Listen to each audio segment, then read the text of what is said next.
And welcome to Aussie Vision, and I'm here with Kyriakos today to talk about the three acts that have just been announced for Australia Decides in February. Kyriakos, some good names in there. Let's start with one that's been on the fan wish list for some time, Sheldon Riley. What do you think about him taking part?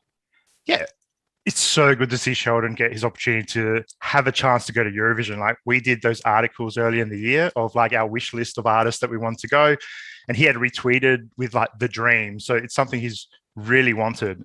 Also, his performances on The Voice with Boy George, like epic staging, amazing fashion. And he always screamed Eurovision. Like I remember people saying, "Oh, he needs to go to Eurovision after every performance." I think it's that visual. I mean, obviously he's a great singer, but I think people really know him for those visual staging, his fashion, and I think that is one big tick you need for Eurovision to stand out. I mean, look, he can sing, he looks great, he's got experience doing TV performances, The Voice, America's Got Talent, so he's ticking a lot of boxes. So I think it's a big thumbs up. And, he's been very engaged with us at Aussie Vision for a couple of months. So we're not too shocked because, he was very engaged. We're like, maybe he might be going. Yeah. And he knows his Eurovision. Like in the promo, the SBS promo, he mentioned Conchita's performance as like something of inspiration. So if he goes down that path, I'm very excited. And he also mentioned a possible reveal in his performance too. Ooh. So yeah, very exciting. He gets the staging stuff for sure, and also great to see Filipino representation. Always fantastic, particularly in our region. Let's go on to the next one, which is another The Voice Australia alumni, which is G-Nation, six-piece girl group from your home city, Adelaide. Really proud about that. What are your thoughts about them taking part?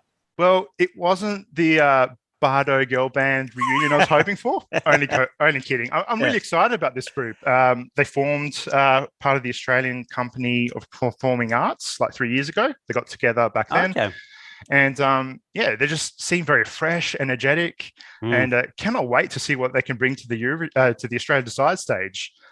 Yeah, I was, again, a lot of fans were really hoping for them. There's been mentioned a lot in the last few weeks in this lead up. So I think there'll be a lot of happy fans. They really won over a lot of people on The Voice Australia this year where they made the grand final. They, as you said, they go back a couple of years before this and their music is great. And their music videos are fantastic. So they get the visual, they sing well live together.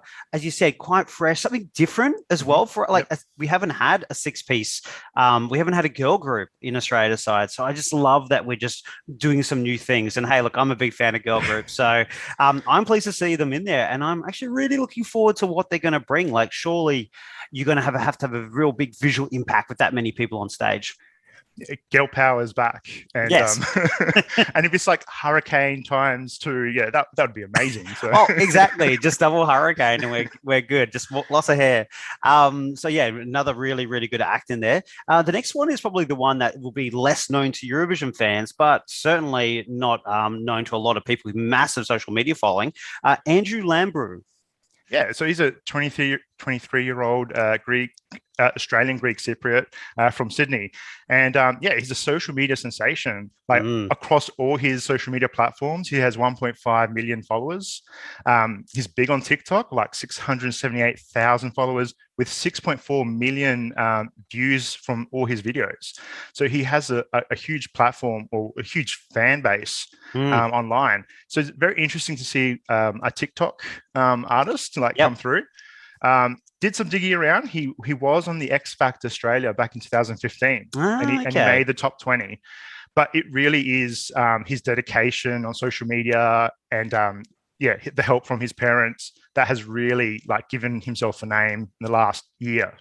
And I think that's a lot of ways some musical artists are being discovered or building their career up is obviously through those channels. And that's nothing new, but he's done such a great job of it. To have 1.5 million, that's fantastic. He's released, I think, 3 singles this year. Yeah, they're all getting in the 100,000s of Spotify. So it's backing up by listening to his music as well. And I really like his sound, very contemporary.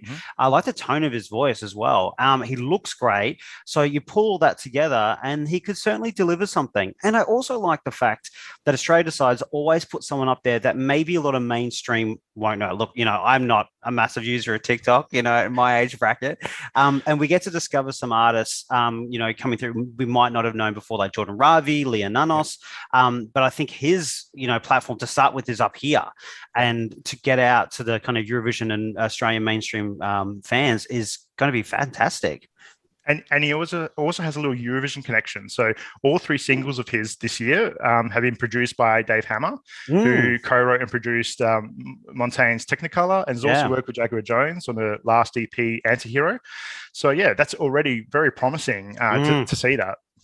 Well, look, 3 really interesting acts. I mean, that's 6 all up now. We're starting to get a flavor of what we're seeing here. So I'm excited for the next 4 acts to be announced. I mean, who knows when? But look, these 6 so far, I think we've got some very different performers, and it's going to be a great show on the Gold Coast. Yeah, I cannot wait. It's going to be really good. All right. If you haven't got your tickets, make sure you get them there. We'll put the link in the comments as well. So thanks for joining us, Kyriakos, and giving us all your insights and opinions. And thanks everyone for joining us at home. Catch you later.